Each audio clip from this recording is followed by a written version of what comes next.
Hello, everybody, and welcome back. So, you may have heard the song She Sells Seashells by the Seashore, which was a song introduced by Terry Sullivan. But we are going to hear all about He Sells Seashells by the Seashore on Saturdays, because it's Saturday, and Michael's here to sell us some shells. Are you ready, Michael? I'm ready. I'm ready to sell you some shells. Well, we had every intention of doing this program down by the sea today and setting this all up, and we had some nice little tables arranged. But there's a lot of tourists down there enjoying the fresh air and the beauty of Lover's Point, so that didn't work out, and we really didn't want to have, and it's very windy out, so we didn't want things blowing all over. But they're enjoying the beauty of the coast here. And what I realized as I was setting these items up that we're going to look at is that all these items have happy, wonderful memories. Because when you're going to the seaside, and particularly if we're going to go back 100 years, 150 years, in some cases almost 200 years, a lot of people had never seen the sea in their life. So it was an incredible miracle. And I'm in Pacific Grove, California, and the reason I'm here, a lot of times I have people say to me, "You're so lucky that you live where you do." And I always tell them, I had nothing to do with it. It's just, well, my grandmother in the 1920s, who lived in Wyoming, which you couldn't be any more landlocked than Wyoming, wanted to see the sea. So she and her girlfriend hopped on a train, and she was a young teenager, lived with the hobos, and the hobos looked after them, and she came to Lover's Point, where we were going to go today, and she saw the sea for the first time. And so the sea is very important to us, and I think that when you go someplace, like yesterday we were filming, and you just feel so great when you're out there with that fresh air, and there's something in it, I don't know, science hasn't figured that out. But then when you experience that, you want something. You want something to hold on to that feeling. And what would be better than something made with seashells? Oh, look at this. So the Victorians loved their crafty things and their bric-a-brac, but they also loved nature. And the thing about a seashell is, look at this. This is like a giant pearl.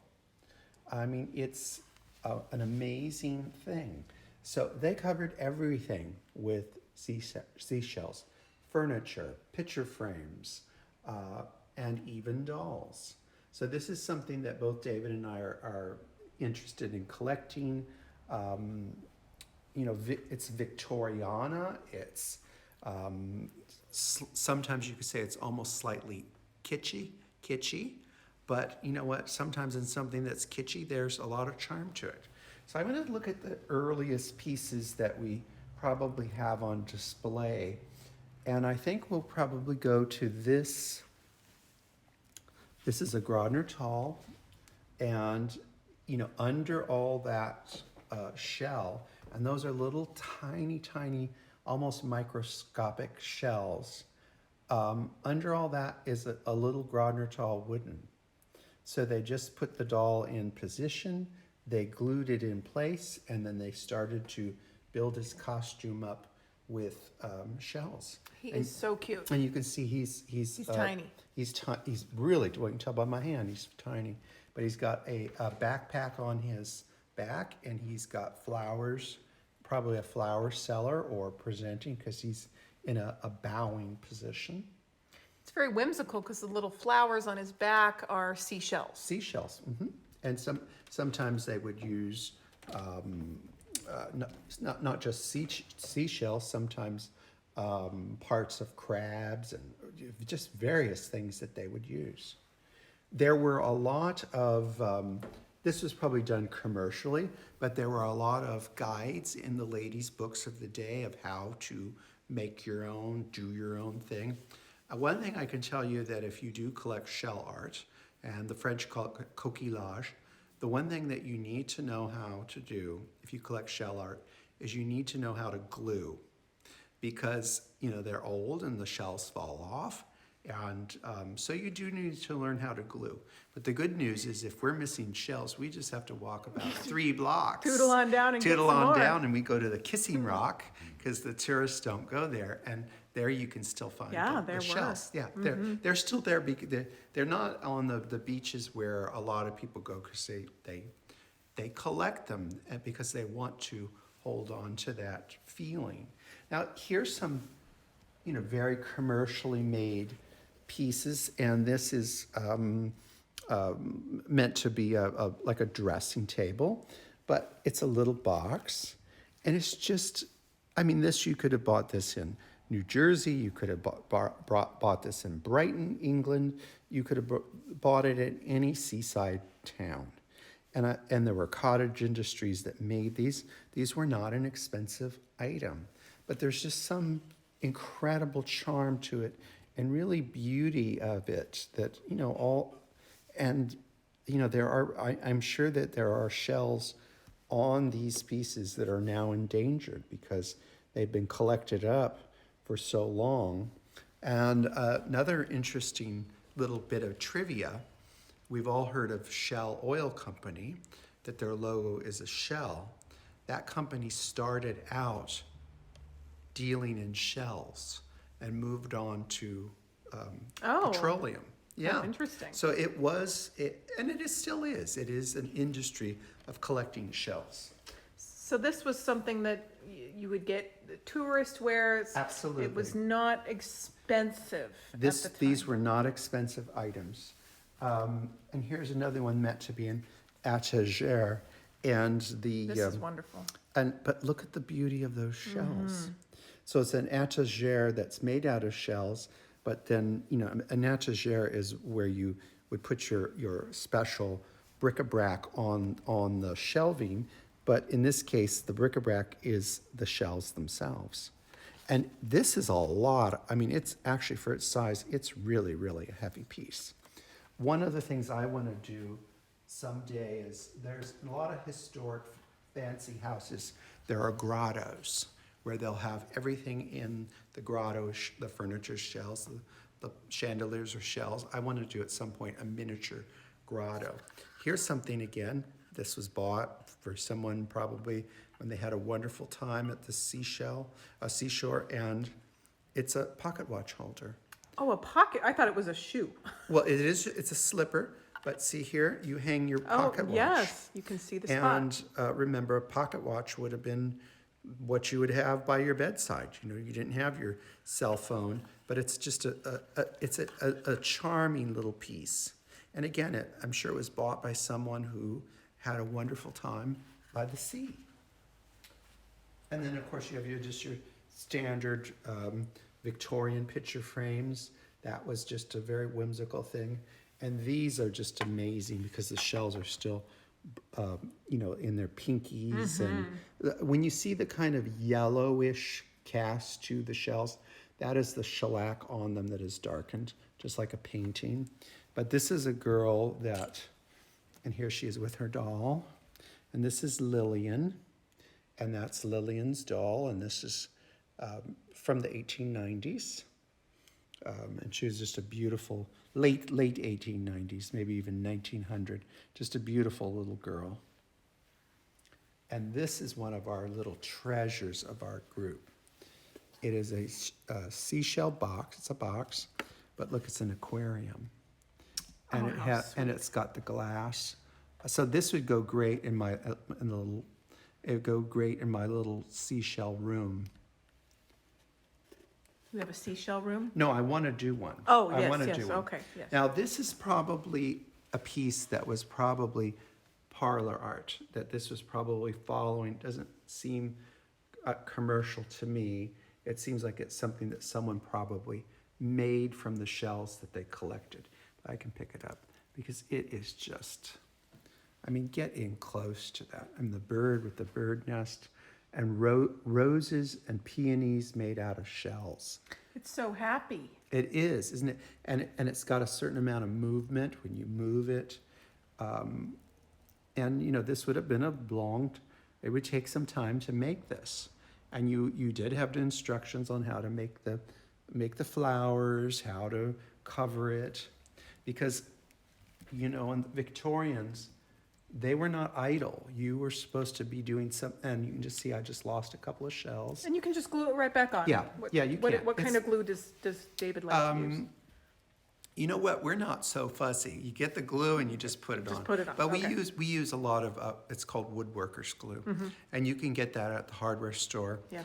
And if you make a mistake with that, you can just use some water. I mean, it'll hold it really, really good. But if you've overdone it, then you can use some water to get that off. And then, of course, you know, King Edward and Queen Alexandra, so this would be after 1902.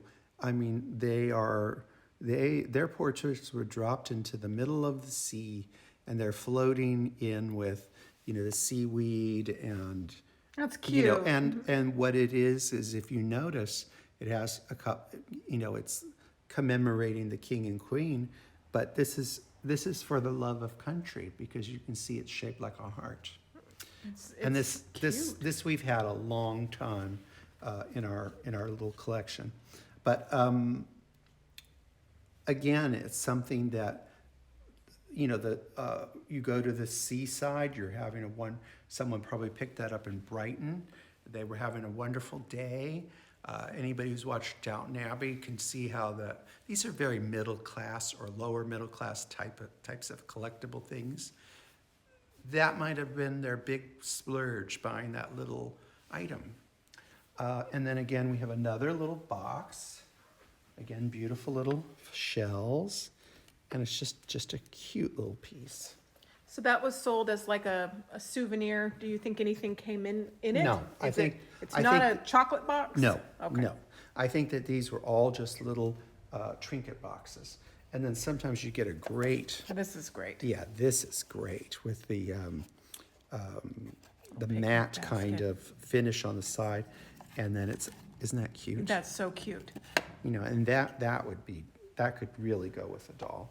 And then, of course, we love anything that here's a great ephemeral things, the shape of a clam shell, and the sea pearls, just a lovely thing. But this is what I want you to see.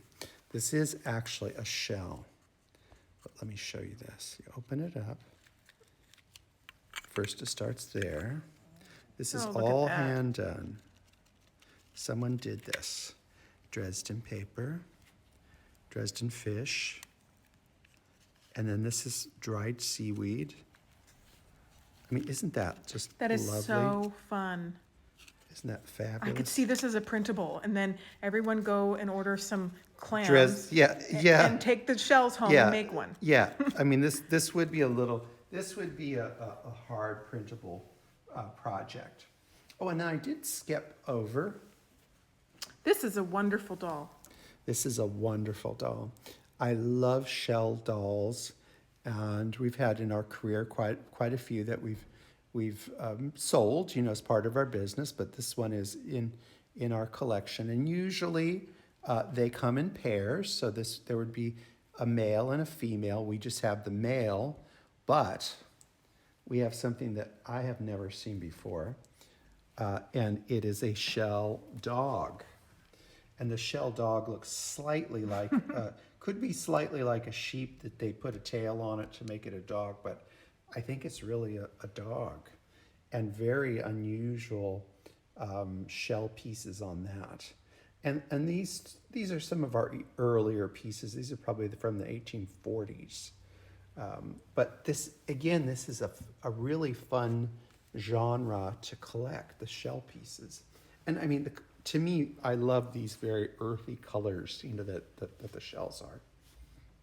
Now, we can't stop looking at these dancing lobsters. They're lobsters, and you know, they're in the group because they're called shellfish. But you know, these are created by the late John Darcy Noble, and anybody that doesn't have, that's new at collecting, you go on the internet and you buy John's book, The Treasury of Beautiful Dolls. You buy selective writings of John Darcy Noble. You know, he is a very important person in this hobby, and he was also extremely talented. So he found in one of the ladies' books, and look at the front of his Look at the costumes. pants. Yeah, aren't they great? Yes. He found in a lady's book from the time, 1850s, he found a plan on how to make lobster dolls. So he set out to make them. And when John passed, we handled his collection. And we also got all of his crafting things, because he was actually a very well-known paper doll artist. But he was also did a lot of creative things. And I should also add to this, he was the director of the Museum of New York's Children's Department. And he really put doll exhibits totally on the map. And some of his things are even in that collection. So he created those, and I just couldn't resist. You know, we bought them because they're, you know what, nobody ever walks past them and doesn't make a comment on the lobster dolls. And then this is one thing that was also in John's collection. We sold it, and then to a client, and then we got it back when she had to let go of some things, or let go of her collection. But it is a grotto, which tableau of a grotto, and it's from 1862. And again, we have Edward and Alexandra when they were Prince and Princess of Wales. They're back there on the wall, and it's dated June 1863, I'm sorry. The little grads are so cute up there. Yeah, and I keep seeing more, but I think I've counted 13 little grods. Oh. And then we have frozen Charlies. I think there's 3 frozen Charlies. It's totally Alice in Wonderland-like, because the chickens are as big as the children. The swans are tiny. The swans are tiny. It's just a fantasy piece, and there's, you know, shells. Shells make the.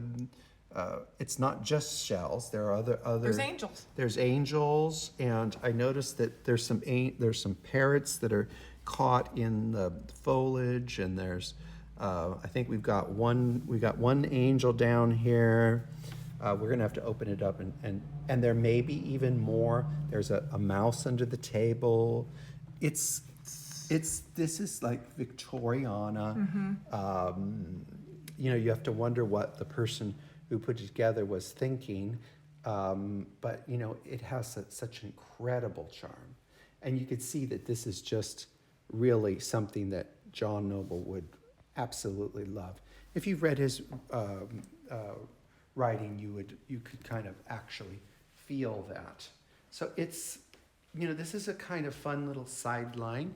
You can find but you can find miniature furniture, miniature things in shell. And just think about when these people collected it was just a magical thing, because now everything is accessible.